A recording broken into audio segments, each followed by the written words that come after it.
CIDCO Africa Bharat business centre उभारणारे मुख्यमंत्र्यांच्या उपस्थितीमध्ये हा करार झाला।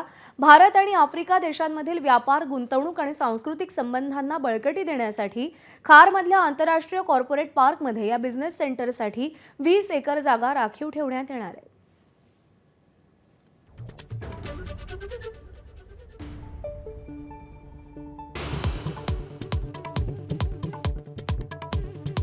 राज्याच्या अनेक भागात भीषण पाणी टंचाई। हिंगोलीतल्या खंडाळा गावात विहिरीच्या तळाला गेलेलं पाणी मिळवण्यासाठी जीवघेणी कसरत।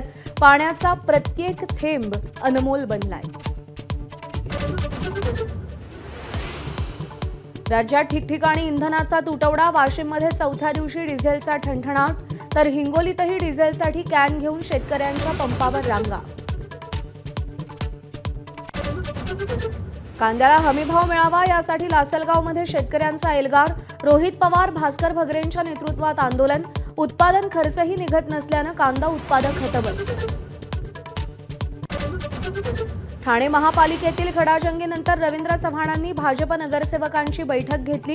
शिवसेनेच्या कार्यपद्धतीवर नाराजी, निर्णय प्रक्रियेत डावललं जात असल्याचा भाजप नगरसेवकांचा आरोप।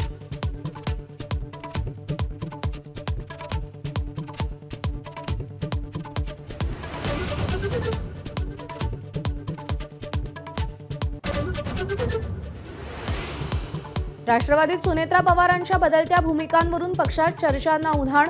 पार्थ पवार पत्रप्रपंच करत असून सुनेत्रा रोखू शकत नसल्याची कुजबूज। शरद पवारांनी घडी सावरावी आमदारांची इच्छा।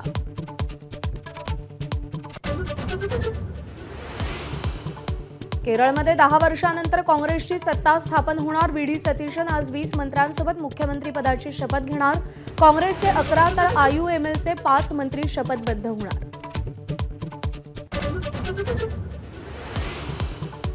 बंगाली दुर्गामातेच्या रूपात नृत्य करत आणि पंचारती करत पंतप्रधान मोदींचं स्वीडनमध्ये स्वागत। मोदींचा स्वीडनच्या सर्वोच्च पुरस्कारानं सन्मान। स्वीडननंतर मोदी नॉर्वे आणि इटलीला जाणार।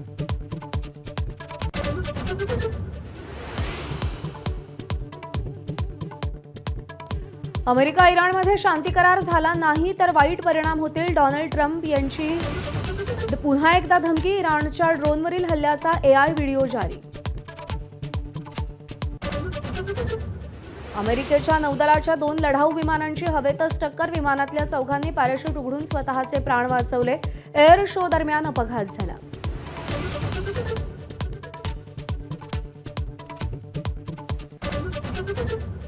राजस्थानवर 5 गडी राखून विजय मिळवत दिल्लीनं वर्चस्व कायम ठेवलं। 4 चेंडू शिल्लक ठेवून 194 धावांचं आव्हान पार। अभिषेक आणि राहुलची शतकी सलामी।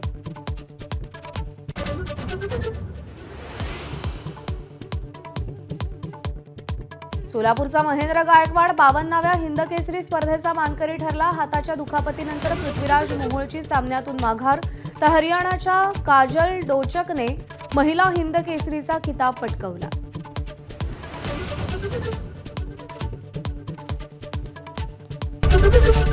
एबीपी माझा, उघडा डोळे बघा नीट।